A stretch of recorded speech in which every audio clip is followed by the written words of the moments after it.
Olá, eu sou a professora Fernanda Zucchi, do Departamento de Fonoaudiologia da Universidade Federal de Santa Catarina. Vou conversar com vocês sobre um conteúdo apresentado no módulo 5, Audiometria Tonal Liminar, aula 4, Realização e Aplicações Clínicas. Eu vou demonstrar a pesquisa de um limiar auditivo por via aérea, acontecendo em um paciente virtual, e algumas orientações para a realização deste procedimento, retomando os conteúdos teóricos já apresentados. Então, inicialmente, você realizou com o seu paciente a anamnese, a entrevista inicial. Na sequência, você realizou a meatoscopia na orelha direita e na orelha esquerda, confirmando, se certificando que não há nenhum impedimento para a realização da audiometria. E aí você passa a orientar este paciente dentro da cabina sobre a realização do teste.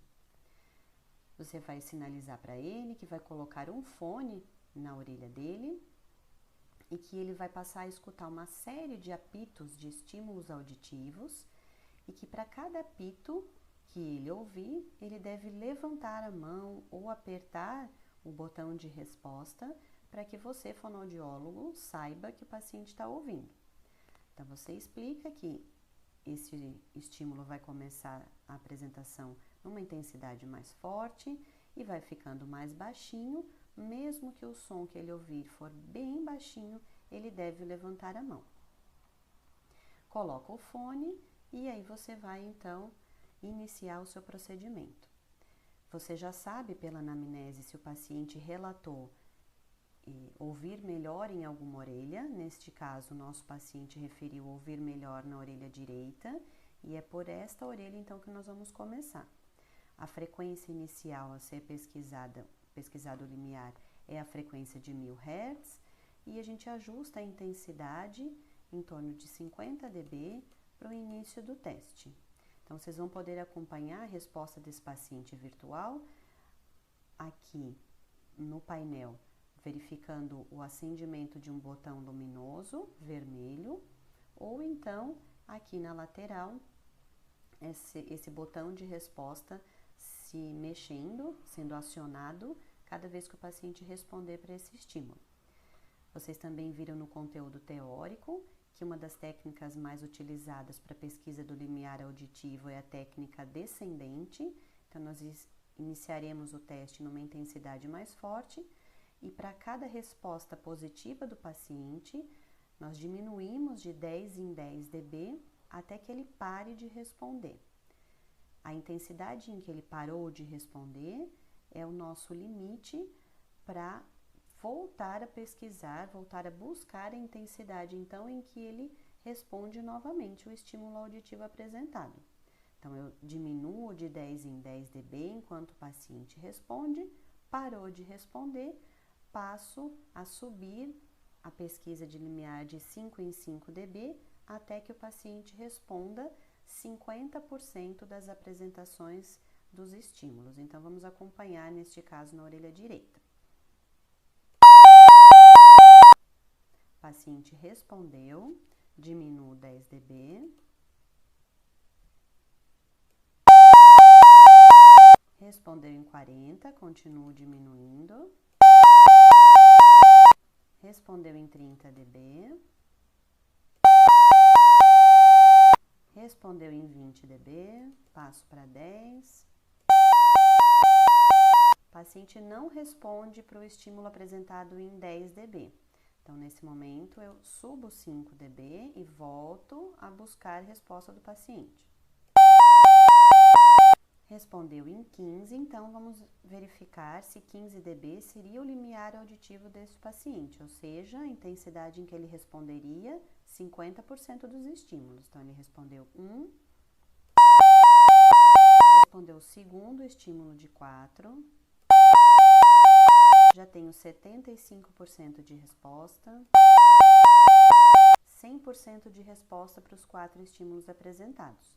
E eu acabei de falar para vocês que o limiar auditivo é definido pela menor intensidade, onde o paciente responde 50% da apresentação dos estímulos.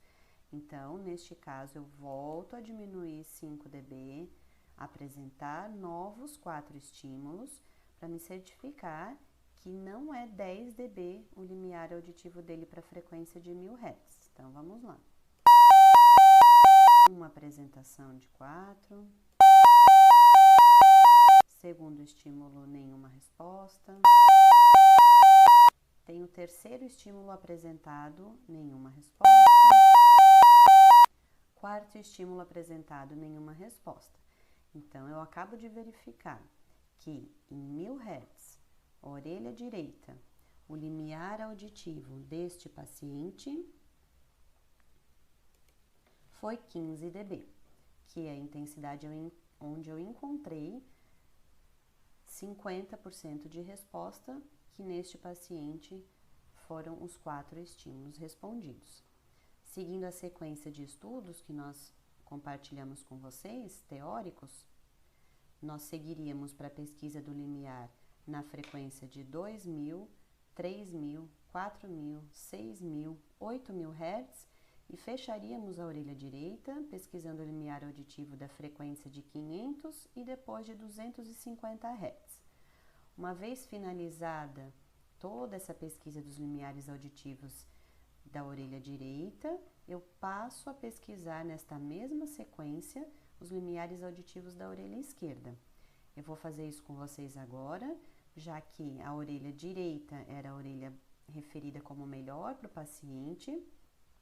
Vamos ver um limiar da orelha esquerda, só para termos uma base de um limiar obtido com alteração, com perda auditiva.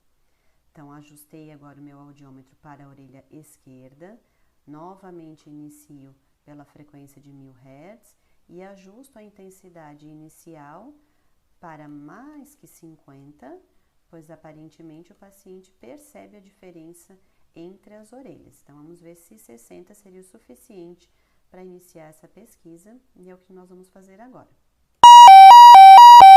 O paciente respondeu para a intensidade de 60, diminuo 10. Respondeu em 50 dB, diminuo 10. Não respondeu para 40 dB. Seguindo a nossa sequência teórica, aumentamos a busca pelo limiar em 5 dB e apresentamos o estímulo novamente para ver se o paciente volta a responder. Não respondeu para 45, subo mais 5 dB. Voltou a responder em 50. Então, neste momento, eu vou verificar se é a intensidade cujo limiar auditivo vai ser determinado. Uma resposta em 50 dB. Duas respostas de 4. 3 respostas de 4. Respondeu 100% dos 4 estímulos apresentados. Novamente, eu quero encontrar a menor intensidade em que o paciente responde 50% das apresentações. Então, volto para o 45 e vou apresentar novos 4 estímulos. Nenhuma resposta. Segunda tentativa e nada. Apresentei 3 de 4 estímulos e nenhuma resposta. Então, eu não preciso apresentar o último estímulo, porque mesmo que o paciente respondesse, seria apenas 25% de estímulos respondidos. E nós queremos 50%. Então, acabo de encontrar que para a orelha esquerda, frequência de 1000 Hz, venho para o audiograma e marco o limiar auditivo que nós obtivemos, 50 dB. Então, essa foi a pesquisa do limiar, demonstração de uma pesquisa de limiar auditivo por via aérea na orelha direita e na orelha esquerda, que compartilhei com vocês nesse momento. Até mais!